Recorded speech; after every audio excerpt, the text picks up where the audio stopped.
Hello, welcome back to the channel. This is the very first book review of my 100 books from across 100 years. I nearly said 1,000 then, definitely not 1,000. 100 books from across 100 years project. Now, if you haven't seen the introduction video, I'll link it up on an iCard. If you want to know what all of it's about, get all the background and why I'm doing it, then I highly recommend you watch that video. It's quite a short introduction, but as a very quick sum up, I am basically reading 100 books from across 100 years from 1925 to 2025. And obviously I've picked 1925 to 2025 because I'm starting in that year, but we will be going past 2025 in the reviews. But the idea of it is to try and understand how books have changed over the last 100 years, how writers have changed in their approach to writing books, and kind of what trends and what differences and what things we can track in terms of, you know, plots and storylines and themes and genres have stuck around over the course of 100 years and what things have kind of fallen by the wayside. And the whole point of that is for me as a writer and any writers or just interested readers that are watching this video and trying to kind of track the same thing for their own creative work, then hopefully this will be a little bit of a study on how book composition has changed. And you can learn what you can apply to your own writing projects as well. So that's kind of the introduction. This is the very first one in the series. It's the book from 1925 and it is The Painted Veil by W Somerset Maugham. I always say Maugham and it's not, it's Maugham. His name ends with an M, but for some reason in my Yorkshire accent, I really struggle with that. So I'm going to apologise straight off the bat if I spend this saying Maugham instead of Maugham. I will try my best, but it's not an ignorance slip of the tongue, it's literally an accent problem. So I do know that. The author, W Somerset Maugham, is William. I was unsure at first whether it would be a female that was writing under kind of like a slightly masculine version of their own name, but no, it is a male writer. William is his first name. So I'm going to try with this particular video to break it down into three areas. We're going to talk about the author first, then we're going to talk about the book, and then we're going to talk about what I as a writer think that we as writers, as a writing community, can learn from the book itself. So let's go straight into the very first section, which is about the writer William Somerset Maugham's life and how he came to write The Painted Veil. So William Somerset Maugham was born in 1874 and he died in 1965. So he covered both the First and Second World War periods and was kind of a child of the late Victorian period that went all the way through to the current Elizabethan period. So he covered an awful lot of really key points in British history. He was born in Paris in France and he lived there for a significant part of his childhood, and then when his mother died he was actually sent to England to go to school, but then he managed to then be educated in Germany. So he spent a lot of his youth moving around. He's said to have been quite a shy an introverted child. He had a stammer and he was kind of bullied at school for various different reasons. He also had a burgeoning realisation of his own homosexuality, which at the time was illegal for men, and so that led him to become even more introverted because he was very aware of the fact that he had to hide his homosexuality. So you get a sense of, when you read any biography of his, and there have been a couple of biographies of his life written, I just did a very cursory online biographical search, I didn't read any biographies, but you do get a sense that he was a person who felt very deeply and observed life very deeply, even from a young age. And actually he started writing at the age of 15 throughout his schooling time, and his first novel was written and published while he was at university in Germany. So he started very young in terms of his writing. So he always knew he wanted to be a full-time writer, but he was also quite aware that that wasn't necessarily seen as an admirable career to go into, and so he kind of hid it from his family, but he was trying to find his way in the world as a young adult in terms of a career, and it was for various different reasons he didn't go down other paths. His family, his brothers were solicitors and lawyers and barristers. He definitely didn't want to go down that route, and then somebody suggested medicine, and for whatever reason he decided to start studying medicine, and he went to work at St Thomas's Hospital in Lambeth in London, and he trained there as a physician, and this seems to have had a really profound effect on him. And I think he says in one of his biographies as well that the work at St Thomas's was part of the inspiration, not only for like the Painted Veil book that he wrote, but a lot of his books, and the way that he wrote humanity into his books was influenced by the kind of range of humanity that he saw while he was training to become a physician. He said at some point in his life that I saw how men died, I saw how they bore pain, I saw what hope looked like, fear and relief. I saw the dark lines that despair drew on a face. This quote in particular gives really good insight into how he came to write The Painted Veil, because The Painted Veil itself as a book is a depiction of human suffering in many different ways. He did seem to have not only worked really bloody hard to become a writer, and he is prolific, he has written so many things. He did 19 novels, but also wrote a number of different plays that were hugely successful on the West End as well. And so he was really well known at his time. His books have kind of fallen out of popular use now. People don't really know of him as much and don't read him as much. There was a 2006 adaptation of The Painted Veil, which starred Naomi Watts, I want to say her name was.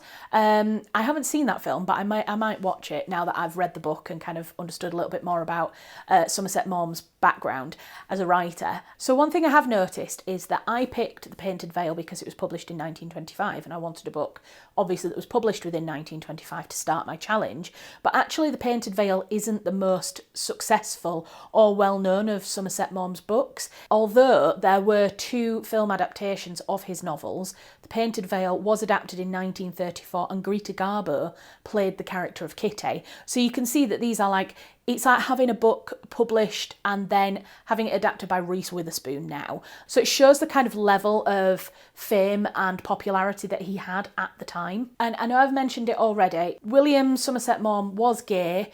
I don't know, because again, I haven't read all of his biographies, to what extent he was out at the time, but considering that male homosexuality was still illegal at this time, and he was also very aware of Oscar Wilde, who had been imprisoned for his homosexuality, and so you get a sense from the bits that I have read about his life that he very much kept it as a secret, but close people around him knew. And he did have companions throughout his life. He did marry at one point, and he had a 12-year marriage and a daughter with his wife. I just think, again, it's another layer to his personality at the time of living a life that he felt society made him put a veil over, which is quite interesting, quite an interesting way when you look at the book, The Painted Veil, is really interesting, because like I say, I've only read The Painted Veil. I've not read any more of Somerset Maugham's work, and I would like to. I think I would like to read a few more of his books now. It'd be interesting to see if that theme is carried throughout all of his novels, that sense of the face that you present to the public versus the face that you present in private. But let's go on to the book, because I think that's a really big theme in the book itself. So I'll give you a very quick rundown on what The Painted Veil is about. So the story of The Painted Veil, it has 2/3 main characters. Kitty is kind of the main protagonist. It's told, the book is written from the third person perspective, but you kind of get mostly Kitty's perspective. And she is married to Walter. And then there is the character of Charlie Townsend, who is Kitty's Kitty has an affair with Charlie Townsend. And right at the beginning of the book, the very, very first section of the book is Kitty and Charles are in bed, or have just got out of bed maybe, having had the extramarital affair, and they are being caught by Walter. And all of the rest of the book kind of follows on from that affair. So after the affair is found out, Walter takes Kitty to another area. Sorry, the whole book's set in China.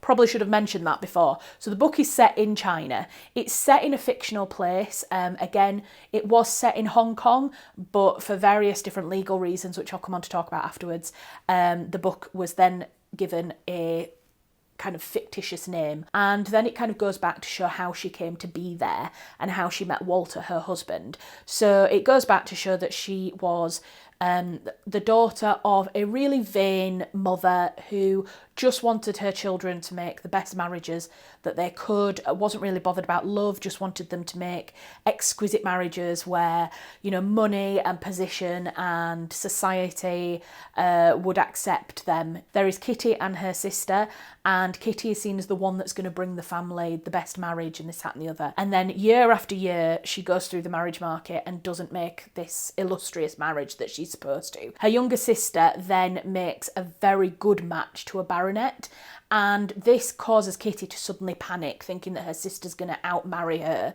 and she's going to be left, you know, with no husband. And her mother's very clear that she doesn't want Kitty to be a burden on her forever. And so Kitty almost panic marries Walter. And she doesn't love Walter, and she says that observation. I don't think she actually says it to Walter, but he's very much in love with her, and so she agrees to marry him, and then they go out to Hong Kong. He is a bacteriologist. He's working with the kind of government out there. It doesn't actually say what he's doing when they're in Hong Kong. At least I don't think they did. It passed me by if it did. So at first, Kitty sees going to Hong Kong as something very exotic, and she thinks that whilst Walter is a little bit of an average Joe in the UK, that going to China, he's going to be kind of like a big deal over there. And they get there and she realises that he's not. And so she's kind of a little bit lost. She doesn't really know what she's doing. And then she meets Charlie Townsend, and they end up having this affair. She's very much in love with him. There's a few red flags at the beginning, I think, personally, with Charlie Townsend, and I don't know whether Somerset Maugham designed it that way so that you were always a little bit unsure of him. And then Walter says to Kitty, when he finds out that she's having the affair, that he's going to take her up to another area outside Hong Kong.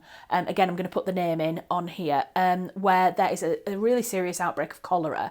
And even Kitty says at the time that it's basically suicide for them both to go up there, because people are dying really, really frequently from the cholera outbreak. And she thinks at first that he's talking about going on his own and basically killing himself because he's so heartbroken over Kitty. And then he says, no, I'm bringing you with me. And she's like, but that will kill me. Do you not care about me being killed? And he's very much like, nope, you're going to come with me.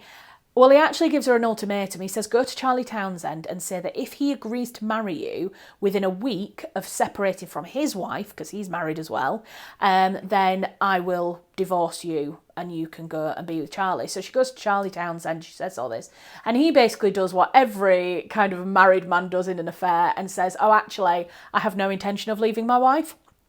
I love my wife, we get on really well together. And this is when the kind of mask slips on Charlie Townsend and you see that actually he's really not a nice guy. He was just taking advantage of Kitty, and he had no intention of leaving his wife or, you know, being honest by her.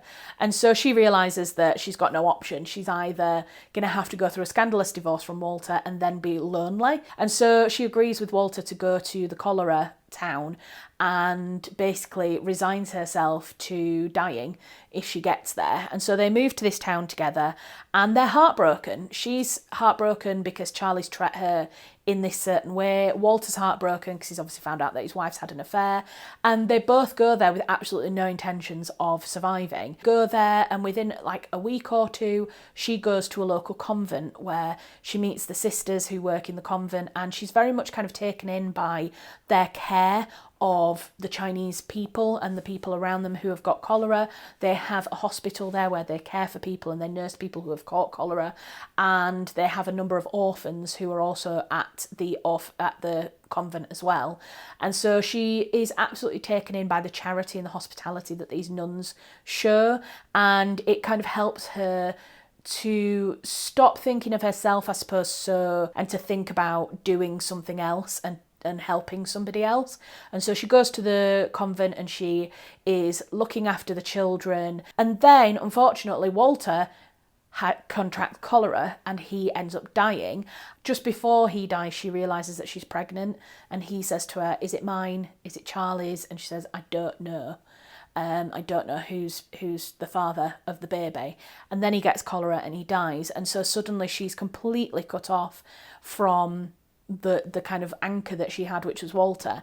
And she goes back to England eventually. She wants to stay in China. She doesn't want to leave. She's kind of grown so accustomed to the nuns and the monastery that she wants to stay there, but they tell her that she can't. They don't want her or the baby dying of cholera. And so she is sent back to England, where she kind of reconciles with her father. Her mother's dead by this point, so it's just her and her father that are left. And they decide to start a new life by going to the Bahamas, I think. It all sounds very kind of wow, bang, bang, bang, bang, kind of in terms of the action. And I suppose it kind of is. It is quite a fast-paced book in many ways in terms of what happens. So yeah, that's the overview of the book. That's what happens. So in terms of the book being problematic, there are obvious issues with the fact that the book was written in 1925, very much still in the throes of Britain as a colonial power, and so there are a lot of colonial overtones in the book itself, and there's obvious parallels between them being there as white saviours, especially when it comes to the cholera, but it does feed into that whole idea of white superiority over Chinese people, and none of that is discussed in the book because it is still at the height of colonial powers in those areas, and so there's no discussion of that. But obviously the only way you could study this book now would be to study it through that lens of understanding more about how literature referred to Western colonialism. But then there's also quite a lot of racism against the Chinese people and Chinese characters in the book. I mean, there are no main Chinese characters. All of the main characters are Western and white. Some are English, some are French. The only references to non-white characters are a Manchurian princess. That is the only name that the character is given. She's not given any kind of actual name. And the description, she is a Manchurian princess who has enslaved herself in many ways, is how it's described in the book, to a white colonial man, and she is very much exoticized, is that the word, fetishized in the book, the way that she is described. Kitty almost fetishizes her as a symbol of otherness, as a symbol of something different, something exotic. And whilst at the time, in 1925 when this was written, I think a lot of people would have read it as Kitty being quite open and understanding that other cultures exist and seeing the world through, trying to perceive the world through a non-white perspective.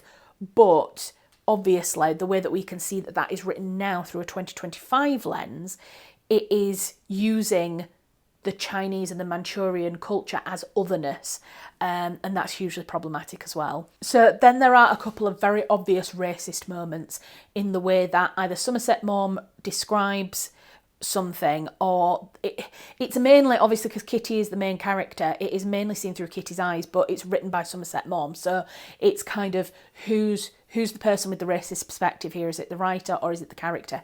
Either way, they say things that they're not written in a way that we should judge that person's character.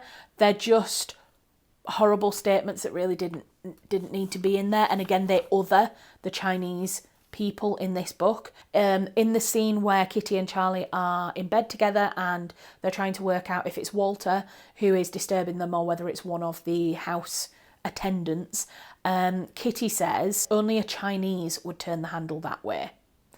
So that's not a very nice statement to make, and that's from the very first beginning. And I was like, oh, right, okay. I know this is a book of 1925 and I need to see it through that lens.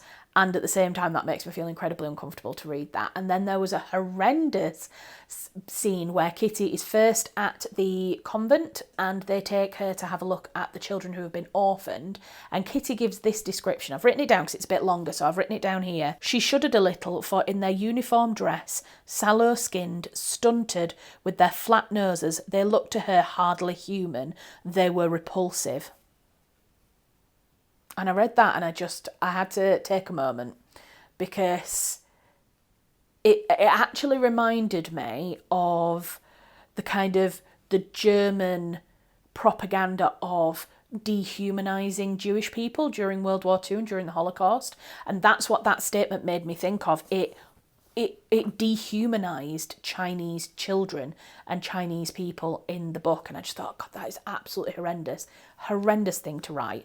So I know we're supposed to see this through Kitty's perspective, and I would say that is the only saving grace, I think, of statements like that are written, is that Kitty changes her perspective. So even though Kitty's character says that, she does change perspective, but it's still problematic. It's still hugely problematic. And so I wanted to raise it because I do think that quite obviously people of Chinese heritage will be upset and triggered by something like that and offended, as they are absolutely right to feel. And so it wouldn't be right for me not to mention it, because I do think it would have to go into this book knowing that there are problematic issues with it if you wanted to read it, and just to be aware of those things.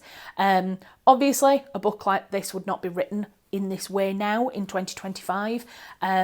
So it's kind of balancing up reading it knowing that it's problematic versus do we not read it because of it's problematic. And I think as long as you're reading it through the lens of studying it to understand how books have changed, and as long as you're not reading it and identifying with that kind of view, then I think it's okay to keep reading it.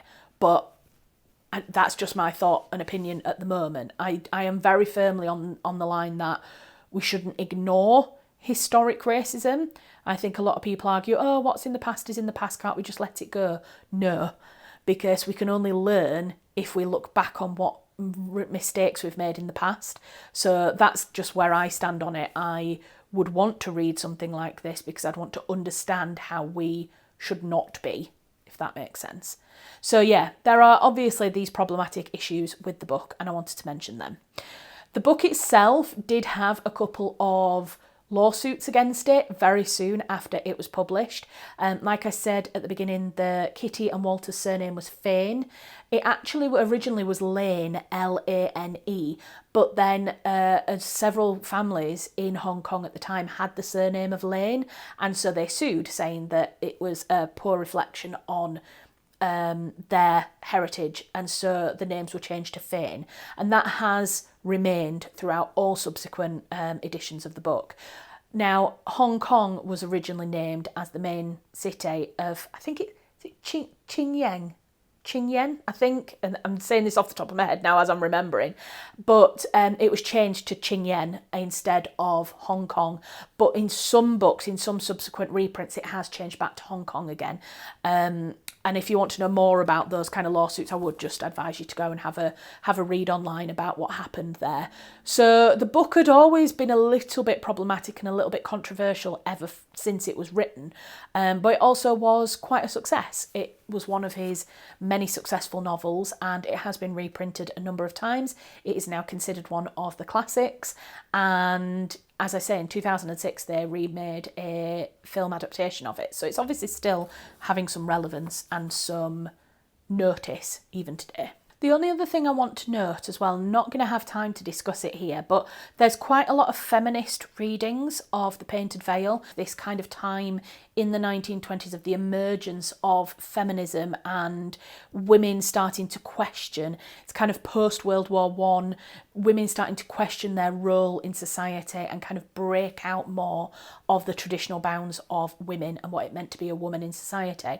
So, and that you can kind of read that a little bit in The Painted Veil, the fact that Kitty is questioning who she is as a wife and what her position is both before and after the affair with Charlie Townsend, and she's trying to think about what her future looks like and who she is as a woman, and there's a lot of questions around marriage and a woman's position, and so there are quite a lot of feminist readings of The Painted Veil, and again, if that's something that you're interested in, yeah, I just encourage you to go and have a look at those online and explore that side. But I just want to note it because it is a big part of a number of different readings of this book is the feminist take on it. So let's move on to kind of the reading of the book in terms of what we can learn as writers. I really found it interesting in terms of how Somerset Maugham has, from my opinion, it's only my opinion, he seems to flip-flop between very economical prose, as in things are happening and it's very structured and it's very condensed. There's not lots of fluffy words, there's not lots of extraneous detail, and the narrative moves along at a pace, and it's great and it's very engaging. And then it's struck in the middle with quite a lot of description, and suddenly there'll be, there might be 3 or 4 pages where there's a lot of kind of action going on, or you're discussing a character or a character's decision or this, that and the other. And then all of a sudden there'll be the description of a place or the description of a person, and it goes on for like 2 pages, and it just suddenly breaks into that really engaged, economical writing style. And I think that is a slight hangover from the more kind of Victorian literature style. The writers of the late 1800s, Wilkie Collins and, your Charles Dickens books had very, very descriptive sections. And I think that's definitely a sign of an older style of writing. Whereas when you get into this kind of very nitty-gritty, not using more words than are necessary, almost script-like style. You can definitely tell that he's a playwright, I think, in the way that he writes dialogue. It's very he said, she said, he said, she said. There's not a lot of Kitty says this and Walter replies, and in the way that we have in a lot of modern writing. I wonder if that's a little bit of him as an author kind of tussling between this kind of more modern style of how he wants to write, but also the traditional style of writing as well. It's showing his influences versus his practice almost. I thought that was really, really interesting. And it makes me think of how we as writers can use our own skills and our own experiences of writing to influence the style that we choose to write in. So again, if you are someone who writes poetry, can you write your prose with a poetic undertone? Is there a way to bring that kind of poetic rhythm into the way that you write your prose? If you're a script writer, is there a way to write your novels in a way that is a little bit more screenplay-like or play-like in a script style? So yeah, I thought that was really interesting to think about in terms of that way of bringing ourselves as writers, which I know we hate to do, but bringing a bit of ourselves into what we write, because I think that's how we then stand out. Hilary Mantel take, the Wolf Hall, a Hilary Mantel book as soon as you start reading it because of the style in which Hilary Mantel wrote her books. And so that's what I'm thinking about. It's kind of how do we as an author develop a style that is us, that is going to be, oh, that's a Charlotte Furness book, oh, that's a Harry Smith book, whatever. One thing I really liked about it, I've already mentioned this very briefly, but I like the fact that it started with the affair. It started with kind of the risque behaviour. It started a little bit dramatically and with a pace of, oh my gosh, who is it? Who's finding them? What's happening? And then it went back and explained how Kitty met Walter and how they came to be in this situation where she's, cheating on Walter. I quite liked that because I think sometimes when I do read classics or books from, quite a long time ago, they do start quite slow and quite methodical, and there's a lot of description. Even the beginning of Rebecca, I know that the beginning of Rebecca is a dream sequence, but it's very descriptive. I remember being struck by that. There was these over descriptions of Mandalay, but I didn't know what Mandalay was at that point. I didn't have any connection to the place. And so I quite liked this style of starting with something. You instantly, get a sense of the two characters, Charlie and Kitty.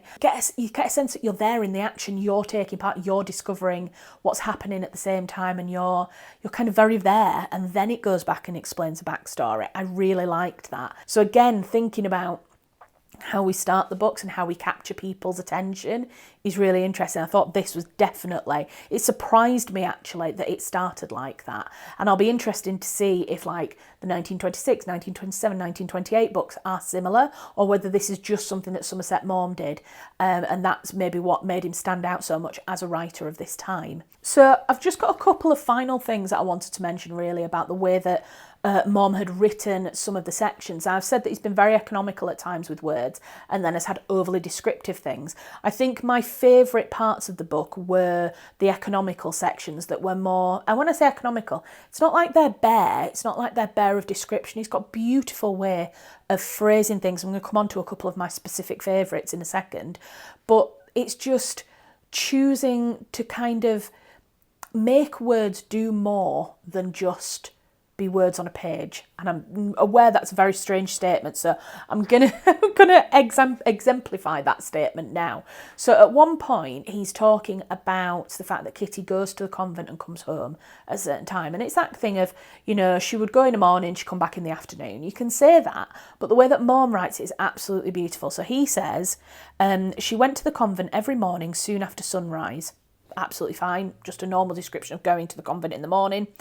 And this is where it gets really beautiful. He says, and did not return to the bungalow till the westering sun flooded the narrow river and its crowded junks with gold.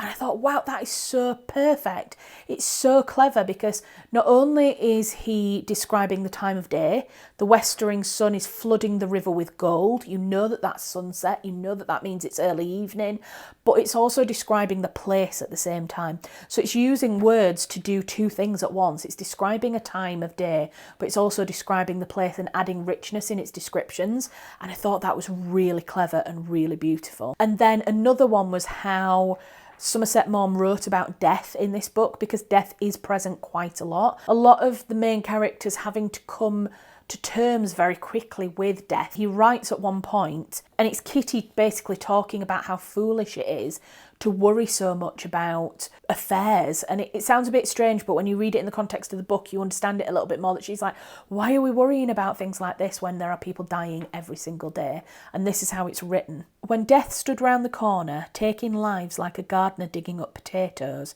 it was foolishness to care what dirty things this person or that did with his body. And it was that death stood round the corner, taking lives like a gardener digging up potatoes. I was just like, what? That is such a beautiful phrase, and a heartbreaking phrase as well. I mean, it's haunting. You know, you think about these epidemics, and, you know, we've lived through an epidemic recently with a pandemic, with COVID, and you think about it, and that is how it felt at times. It felt like death was so numerous that it was almost beyond comprehension how many people were dying. It's like a juxtaposition, isn't it? Potatoes are something that you've grown their life, and yet death is the opposite of that. I don't know, just absolutely beautiful. So those were a couple of examples of really beautiful bits of writing that I thought show how not only are you developing a character, you're developing a scene, but you're also describing and adding depth to that description as well. It's just beautiful writing. So what do you think? What did you think of The Painted Veil? Have you read it? If you've read the book, let me know what you thought. Do you think that I caught it enough? Do you think that I captured it well enough? Is there anything that you'd like to add in terms of things that you thought about the book? If you haven't read it, has this inspired you to give it a go? I thought it was great. I thought it was really good. Obviously, there are the problematic things which we've discussed about it, but I was actually pleasantly surprised. I thought that it was going to be a real slog getting through some of these earlier books, but I was actually very pleasantly surprised by this book, having heard of it, but definitely having never read it before. So now we move on. We move on to 1926. Going to be totally honest, can't remember what book I've picked for 1926. I will pop it up on the page here. I have a spreadsheet, and on the spreadsheet, I think I've planned kind of like 1925 to 1935. So I think I planned the first 10 books on the list. So I will pop up here which the next book is in the series, and I'm hoping that I'll be able to get to that relatively quickly. I can't promise when the next episode of this series will be out, but let me know if you liked it. Let me know if there's any specific kind of way of reviewing these books that you think will be useful. If you haven't already, please do subscribe and become part of our little family. And if you are already a long time subscriber, thank you so much. If you can like and share the video, that always really helps.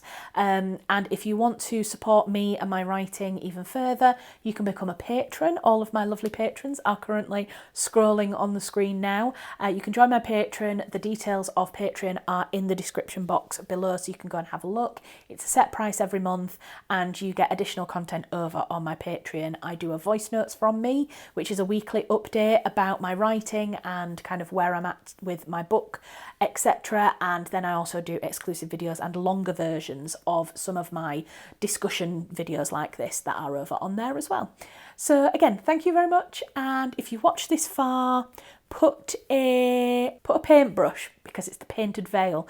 Put a paintbrush in the comments if you've watched this far. Thank you very much to everybody who has.